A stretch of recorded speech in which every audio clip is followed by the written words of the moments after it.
அவ்வளவுதான். ஆனா உள்ள வந்தவன் பரலோகம் போற வரைக்கும் இருக்கணும்னா வெறும் அற்புத அடையாளம் நடந்துகிட்டே இருக்கணும்னு அர்த்தம் இல்ல. செஞ்சுக்கிட்டே இருக்க முடியாது. அற்புத அடையாளம் தான் உள்ள கொண்டு வந்துச்சு. அது நல்ல ஈஸியா இருக்கு. மாற்று கருத்து இல்ல. ஆனா உள்ளே வந்தவன பரலோகம் வரைக்கும் கொண்டு போறது அற்புத அடையாளம் இல்ல. உள்ளே இருக்கிறவனை கொண்டு போறது வசனம். அடுத்து அடுத்து அடுத்து அந்த வசனம் அதான் 2வது மிக முக்கியமானது. ஆனா உள்ளே வந்த ஜனங்க அற்புதத்துக்கே இருக்கக்கூடாது. இப்ப இயேசு கிறிஸ்து திருப்பி பேதுரு வீட்டுக்கு போயிருந்தானா என்ன ஆயிருக்கும்? நேத்தைய விட இன்னைக்கு இன்னும் கொஞ்சம் பெருசா நடந்திருக்கும். ஏன்னா கூட்டம் பெருசு. இன்னும் பெருசா நடந்திருக்கும். இன்னும் கூட்டம் அதிகமா வந்திருக்கும். இப்ப என்ன செய்வாங்க? அடுத்த 2 நாள் மீட்டிங் அங்க எக்ஸ்டெண்ட் ஆகும். இப்போ கர்த்தருடைய சித்தம் என்ன?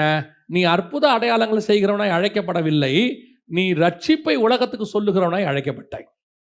நான் சுவிசேஷம் அறிவிப்பதற்காக வந்தவன். அற்புத அடையாளம் இல்ல. சில இடத்துல அற்புத அடையாளமே நடக்காது.